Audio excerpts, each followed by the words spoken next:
Simba bado wapo kimya, hawajatangaza kumsajili mchezaji yoyote ule mpaka sasa, licha ya kuhusishwa na wachezaji mbalimbali ambao wanakwenda kujiunga na kikosi hiko. Ni wazi sasa hivi Awesu ameondoka katika kikosi cha Simba, ameenda kwa mkopo pale Police Kenya, lakini pia Mozamir Yassin amekwenda TRA kwa mkopo. Lakini pia Jean Charles Ahoua rasmi amejiunga na kikosi cha CR Belouizdad, top scorer huyu wa kikosi cha Simba, lakini pia ya ligi kuu Tanzania bara kwa msimu wa mwaka 2024 kwa mwaka 2025. Huyu tayari Nixon Kibabage ameshaagwa kule katika kikosi cha Singida Black Stars na anakwenda kujiunga na Simba. Lakini pia kuna wachezaji wengi ambao wanahusishwa moja kwa moja kwenda kujiunga na Simba. Huko ambapo umefuatilia funga meza katika tetesi za usajili na wachezaji wa Simba ambao wanahusishwa kusajiliwa katika dirisha dogo hili la usajili. Wenyewe wanasema saa 8 mchana ya siku hii ya leo wanaanza kwa unlock wachezaji wao wapya ambao wamewasajili katika dirisha dogo la usajili. Ni nani ambaye moja kwa moja umesikia huko katika vijiwe vya soka na katika tetesi za usajili?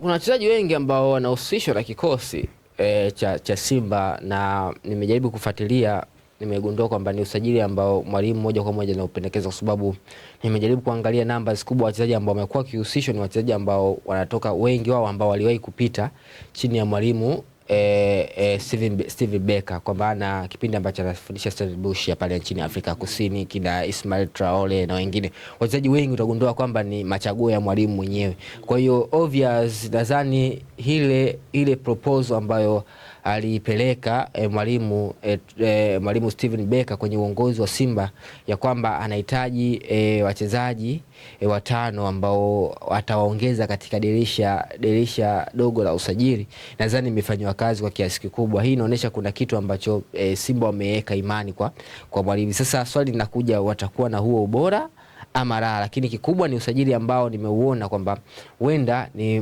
machaguo sahihi kabisa ya mwalimu. Sasa unaweza mwalimu ukachagua, lakini bado mchezaji akaja asikupe kile ambacho alikupa labda kipindi cha nyuma. So far nimeona kuna wachezaji zaidi ya 4 ambao Simba mpaka sasa hivi wameshakamilisha usajili wao, japokuwa imekuwa ni siri. Unajua Simba wana huo utaratibu wa kuweka mambo yao siri, na hii imekuja mara baada ya kuona kwamba kumekuwa na utaratibu wa Young Africans, wachezaji wengi ambao wao wamekuwa wakiwaona na kuwapoint Young Africans wamekuwa wakipita nao, si umeshaona hii kwa miaka hivi karibuni tumeshuhudia. Kwa hiyo uongozi wa Simba wamejifunza na kujaribu kufanya sajili zao kwa siri. Kuna baadhi ya wachezaji ambao watu wamepelekwa kakumba, yani kuna wachezaji ambao wanatrendishwa mitandaoni lakini hawatakuwa sehemu ya kikosi cha Simba. Simba wenyewe mfumo wa usajili msimu huu umekuwa ni watofauti, wamekuwa ni msimu ambao wanafanya sajili za kimya kimya, kwa sababu walikuwa wakifanya sajili za wazi, wenzao wakifanyia analysis, wakiona anatosha kwenda kwao wanaenda wanamchukua. Na ukiangalia Simba kidogo kwenye swala la fedha hawako vizuri sana, tofauti na Young Africans ambao kimsingi mchezaji akitaja dau lake wanaeka mezani, njoo ufanye kazi. Kwa hiyo wameshadigundua hilo, na ndio maana wameona Simba wameamua kufanya siri kweli kweli. Mchezaji pekee ambaye amekuwa hadharani ni Nixon Kibabage, ambaye kimsingi hata Young Africans wenyewe hawana haja naye, na ndio maana wakaamua kuachana naye. Yes. Kwa sababu mchezaji pekee ambaye amekuwa hadharani ni Nixon Kibabage. Sema Singida wana visa makubaliano ya pande mbili, alafu nyinyi mnatokea mnaenda public moja kwa moja kutoa taarifa. Yaani maana nyinyi friji lenu kabisa ligandishi. Singida wana masimango. Wana masimango. Kwa nini mnasema sisi tuna favor timu moja? Mbona sisi tuna favor wote? Singida na masimango. Yaani kitu ambacho kijui kwa Singida Black Stars. Singida na masimango. Alafu Singida si tawi la upande wa pili. Singida tawi la upande wa pili. Kwa hiyo kuna nyakati wanafanya jambo ili mradi kujaribu kuonesha namna gani tuna favor wote. Kuonesha namna gani ambavyo wamekuwa wakisaidia. Kwa sababu ukimsaidia mtu na ukimtangaza hao ni masimango. Wewe umemsaidia mtu, sasa umempa bure. Kulikuwa na haja gani sasa ya kuja public? Mngesema tu tumemwachia ndugu Kibabage kwenda kwenye klabu ya Simba kwa makubaliano ya pande zote mbili. Lakini kulikuwa na haja gani kusema hatujachukua chochote? Sasa shida tunakwambia Singida la basimango. Yaani wewe umeamua kumtoa mchezaji wako kwa makubaliano yenu, iwe na hela iwe bure. Kulikuwa na haja gani ya kusema kwamba mmewapa bure? Kwa hiyo utagundua kwamba Singida wana masimango, na hii sio kwa sababu ile ni tawi la upande wa pili. Kwa hiyo wakifanya vile upande wa pili wanapata sehemu ya kupigia.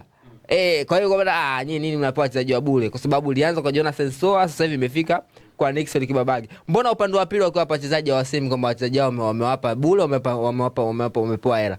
Wao ishara barua yote imetoka Singida imesema watu tumewapa Yanga mchezaji bure. Kwa nini Simba akipewa mchezaji bure wanatangaza? Kwa hiyo masimango. Kwa Singida acheni mambo yenu bwana. Singida mnazingua, mnasimanga sana Simba. Kwa sababu hawezi kumpa mtu kitu bure afu kamtangaza sikumdhalilisha. Kwa maana Simba hana uwezo wa kutosha chochote kitu. Yeye sasa kaenda kuoa bila mahali.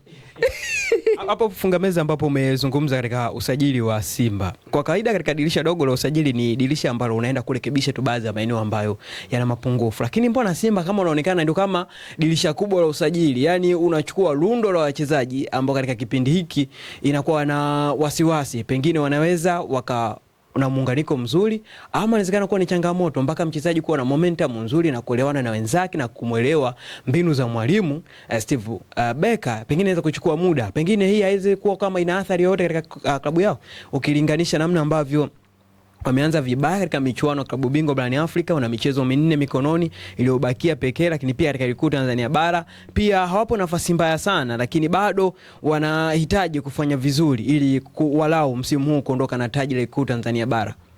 Kwa mimi nadhani Simba kwa mimi ninavyofikiria wenda Simba wameanza mchakato wa kutengeneza timu ambayo itakuja kuwa shindani msimu ule unaofuata. Wenda kwa imani ambayo niko nao wanaweza kukusanya wachezaji wengi, rundo wachezaji wengi ambao kimsingi kuna wengine watafeli, wengine watafanyaje? Watafaulu. Kwa maana watakaofaulu wataendelea kusalia, watakaofeli wataongezewa katika dirisha kubwa. Kwa hiyo utakuwa na timu ambayo tayari ina uelewano kwa kiasi kikubwa. Kwa hiyo nadhani kwangu mimi hii kutokana na wenda akili yao Simba inawaza zaidi msimu unaofuata. Kwa hiyo msimu unaofuata pia ni ngumu kwa maana ukisubiri paka dirisha kubwa la msimu unaofuata ina maana unaweza ukasajili wachezaji wakaja wakafeli. Itabidi tena ukubali tena kusubiri msimu unaofuata tena. Kwa hiyo wenda kwa wamekubali kwamba yes, acha tu this time around tufanye tu gambling. Kwa maana tuache tusajili. Maana kuna nyakati tunaweza kufanya tusajili hivi wachezaji moja uka click na wakafanya vizuri ligi kuu soka Tanzania bara msimu. Kwa sababu bado wana nafasi ya kufanya vizuri wako nayo, lakini pia FA ya Tanzania bado nafasi ya kufanya vizuri wako nayo. Wanaweza wakachukua mchezaji moja kwa moja aka click akaonesha ubora mkubwa na timu ikafanya vizuri. Ama kama kutakuwa na wachezaji wale wasema slow ambao wanachukua muda taratibu kuonesha ubora, wanaweza akawa nao. Kwa hiyo kila ligi inazidi kwenda, inazidi kuingia katika system ya timu.